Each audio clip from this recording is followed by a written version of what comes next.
Fala galera, beleza? Aqui é o Gustavo, espero que todos estejam bem. Vamos dar sequência à leitura diária devocional aqui na Bíblia McShane. Hoje, dia 58, leitura familiar, Êxodo 10. As ameaças de Deus. Depois o Senhor disse a Moisés: Vá ao Faraó, porque tenho endurecido o seu coração e o coração de seus servos, para fazer estes meus sinais no meio deles, e para que conte aos ouvidos de seus filhos e dos filhos de seus filhos as coisas que fiz no Egito, e os meus sinais que tenho feito entre eles, para que saibam que eu sou o Senhor. Então Moisés e Arão foram ao Faraó e disseram: Assim diz o Senhor, Deus dos Hebreus: Até quando recusará se humilhar diante de mim? Deixe o meu povo ir, para que me adore. Porque se ainda recusar, amanhã trarei gafanhotos ao seu território, e eles cobrirão a terra, e não se poderá ver o chão, e eles comerão o restante que escapou da tempestade de granizo. Também comerão todas as árvores que crescem no campo, e encherão as suas casas, as casas de todos os seus servos, e as casas de todos os egípcios, como os seus pais nunca viram, nem os pais de seus pais, desde o dia em que nasceram nesta terra, até o dia de hoje. E Moisés virou-se e saiu da presença do Faraó. E os servos do Faraó lhe perguntaram: Até quando este homem nos ameaçará? Deixe-os irem, para que eles adorem ao Senhor seu Deus.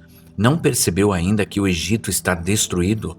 Então levaram Moisés e Arão outra vez ao Faraó, e ele disse: Vão, adorem ao Senhor seu Deus. Quem são os que irão? E Moisés respondeu: Iremos com os nossos jovens, com os nossos velhos, com os nossos filhos, com as nossas filhas, com as nossas ovelhas e com os nossos bois, porque temos de celebrar uma festa ao Senhor. Então o Faraó lhes disse: Que o Senhor esteja com vocês. Como eu deixarei vocês e os seus filhos irem? Vejo que estão mal intencionados. Não será assim. Vão só os homens e adorem ao Senhor. Isto é o que pediram, e os expulsaram da presença do Faraó. A oitava praga. Então o Senhor disse a Moisés: Estenda as suas mãos sobre a terra do Egito, para que os gafanhotos venham sobre ele e comam todas as ervas da terra, tudo o que restou da tempestade de granizo.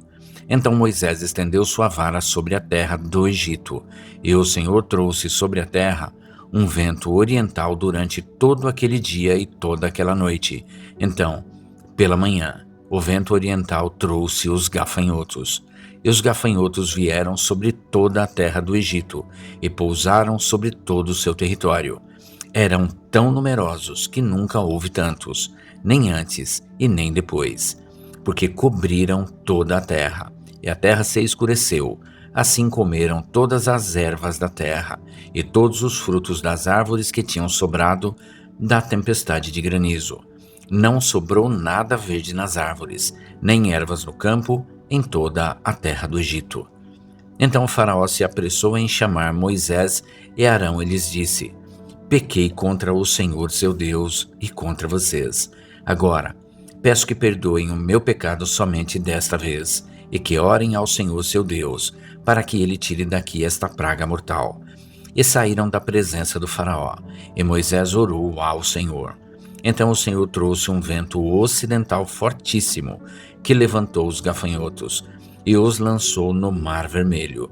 Não ficou nenhum gafanhoto em todo o território do Egito. O Senhor, porém, endureceu o coração do Faraó, e ele não deixou os israelitas irem. A nona praga. Então o Senhor disse a Moisés: Estenda suas mãos para o céu, e virão trevas sobre a terra do Egito, trevas que se apalpem. E Moisés estendeu as mãos para o céu, e houve trevas espessas em toda a terra do Egito, por 3 dias. Ninguém conseguia enxergar o outro, e ninguém se levantou do seu lugar por 3 dias, mas todos os israelitas tinham luz em suas casas. Então o Faraó chamou Moisés e disse: Vá adorar ao Senhor, Deixem somente as suas ovelhas e as suas vacas. Levem também as suas crianças com vocês. E Moisés disse: Você também dará em nossas mãos sacrifícios e holocaustos para oferecer ao Senhor nosso Deus. E levaremos conosco os nossos rebanhos. Nenhuma unha ficará, porque teremos que pegar alguns animais deles para adorar ao Senhor nosso Deus. Porque, até chegarmos lá, não saberemos com que animal teremos que adorar ao Senhor. O Senhor, porém, endureceu o coração do faraó, e ele não os deixou irem. E o faraó disse: Retire-se da minha frente, e se cuide para não ver mais o meu rosto, porque no dia em que vir o meu rosto, morrerá. E Moisés respondeu: Disse bem, nunca mais verei o seu rosto.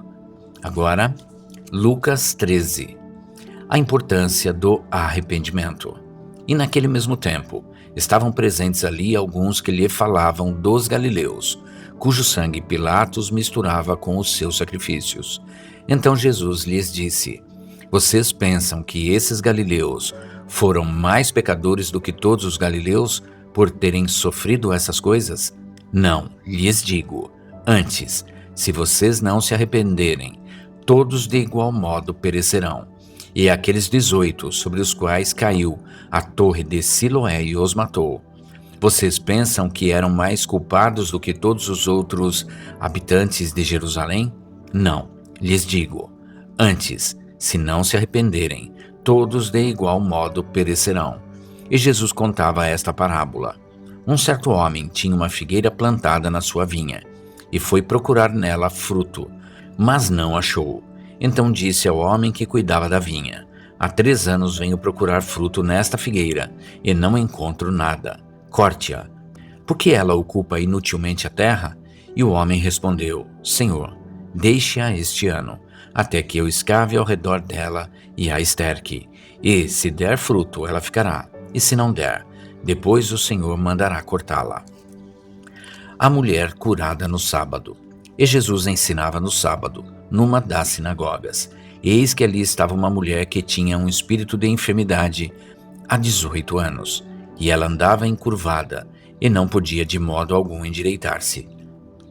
E ao vê-la, Jesus a chamou e lhe disse: Mulher, está livre da sua enfermidade. E pôs as mãos sobre ela, e logo ela se endireitou e glorificava a Deus. Então, o chefe da sinagoga, indignado porque Jesus curava no sábado, disse à multidão: Há 6 dias em que é lícito trabalhar. Nestes, pois, venham para serem curados, mas não no dia de sábado. Então o Senhor lhe respondeu: Hipócrita, no sábado cada um de vocês não desamarra do estábulo o seu boi ou jumento e não o leva para beber? E por que eu não deveria soltar desta prisão no dia de sábado esta filha de Abraão que há 18 anos Satanás mantinha presa? E dizendo Jesus estas coisas, todos os seus adversários ficaram envergonhados, mas todo o povo se alegrava por todas as coisas gloriosas que eram feitas por ele. A parábola do grão de mostarda e do fermento. E Jesus disse: A que é semelhante o reino de Deus, e a que o compararei? É semelhante ao grão de mostarda que um homem plantou na sua horta. Ele cresceu e virou uma grande árvore, e em seus ramos se aninharam as aves do céu. E Jesus disse outra vez: A que compararei o reino de Deus? Ele é semelhante ao fermento que uma mulher misturou em 3 medidas de farinha, até que tudo levedou. A porta estreita. E Jesus percorria as cidades e as aldeias, ensinando e caminhando para Jerusalém. E alguém lhe perguntou: Senhor, são poucos os que se salvam? E Jesus respondeu: Esforcem-se para entrar pela porta estreita, porque eu lhes digo que muitos procurarão entrar e não poderão. Quando o pai de família se levantar e fechar a porta, e começarem de fora a bater na porta, dizendo: Senhor, Senhor, abre a porta, e ele responder e disser: Não sei de onde vocês são, então comecem a dizer: Temos comido e bebido na tua presença, e tu tens ensinado nas nossas ruas. E ele responderá: Digo a vocês que não sei de onde vocês são. Afastem-se de mim, vocês todos que praticam o mal. Ali haverá choro e ranger de dentes, quando virem Abraão, Isaque, Jacó e todos os profetas no reino de Deus, e vocês serão lançados fora. E muitos virão do Oriente, do Ocidente, do Norte e do Sul, e se assentarão à mesa no reino de Deus. E eis que os últimos serão os primeiros, e os primeiros serão os últimos. Lamentação por Jerusalém. Naquela mesma hora chegaram uns fariseus, dizendo-lhe: Sai e retira-te daqui, porque Herodes quer matar-te. E Jesus lhe respondeu: Vão e digam àquela raposa: Eis que eu expulso demônios e efetuo curas, hoje e amanhã, e no terceiro dia estarei pronto. Mas preciso caminhar hoje, amanhã e no dia seguinte, para que não aconteça que morra um profeta fora de Jerusalém. Jerusalém, Jerusalém, que mata os profetas e apedreja os que lhes são enviados. Quantas vezes eu quis ajuntar os seus filhos, como a galinha ajunta os seus pintos debaixo das suas asas, mas vocês não quiseram. Eis que a casa de vocês ficará deserta, e em verdade lhes digo que não me verão mais até que venha o tempo em que digam: Bendito aquele que vem em nome do Senhor. Até aqui. E é isso, gente. Chegamos ao final da leitura do dia 58 e amanhã a gente retorna para a sequência desta leitura. Espero que todos tenham uma excelente tarde e que Deus abençoe a vida de cada um de vocês.